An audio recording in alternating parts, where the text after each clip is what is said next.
ይቺ ውብና የምታምር የወደብ ከተማ ሰሞኑን በሩሲያ ሚሳይሎች እየታረሰች ነው። ከተማዋ ኦዴሳ ትባላለች። ኦዴሳ የጥንታዊ የወደብ ከተማ ብትሆንም በዘመናዊነት የመሰረቷት ሩሲያኖቹ ናቸው። ሩሲያን ከ1762 ዓ.ም እስከ 1796 ያስተዳደረችው ታላቋ ንግሥተ ነገሥት ዳግማዊት ኤካተሪና የመሰረተችው ከተማ ነው። ከተማው በ1794 ዓ.ም በዚች ንግሥተ ነገሥት ሲመሰረት የሩሲያ አካል ተደርጎ ነው። ንግሥተ ነገሥት ኤካተሪና የሩሲያን ግዛት አጼ በማስፋትና ሩሲያን ዘመናዊ በማድረግ የምትታወቅ ንግሥተ ነገሥት ነበረች። ይቺ ከተማ ሶቪየት ኅብረት ሲፈርስ ያለአግባብ እንደ ክሪሚያ ሁሉ ለዩክሬን የተላለፈች ከተማ ናት። ይህን ከተማ ሰሞኑን ቭላዲሚር ፑቲን የሚደበድበው ከተማዋን በመቆጣጠር ርስትና ጉልቱን ለማስመለስ ነው። ንግሥተ ነገሥት ኤካተሪና ለሩሲያ ባበረከተችው ታላቅ ተጋድሎ ላበረከተችው ግዛት አጼ ማስፋት እና ሌላ ዘመናዊነት ሐውልት እንዲቆምላት የተደረገው በዚችው ውብ ከተማ ነበረ።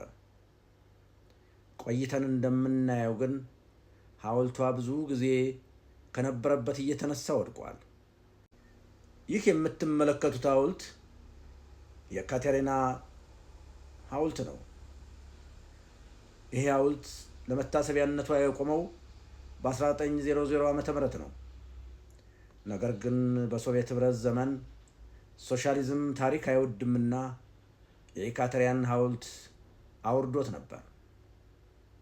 መልሶ በ2007 ዓ.ም ሐውልቱ እንዲቆም ተደርጓል። ነገር ግን ሩሲያ ዩክሬንን በወረረችበት በ2022 ዓ.ም ይሄ ሐውልት በከተማው ምክር ቤት ውሳኔ የሩሲያን ታሪክ ለማጥፋት በማሰብ ሐውልቱን እንደገና ከነበረበት ተነቅሎ እንዲወድቅ ተደርጓል። አሁን ሩሲያ ይቺ ከተማ ከሞስኮና ከፒተርስበርግ ቀጥሎ ታላቅ የሩሲያ ከተማ፣ የሩሲያ ጥበብ የታየባት ከተማ ናት ብለው ስለሚያስቡ ከተማዋን ከመቆጣጠር ወደ ኋላ አይሉም። ይህ ከተማ ደግሞ ለዩክሬን የመውጫ በር የነበረ ከተማ ነው።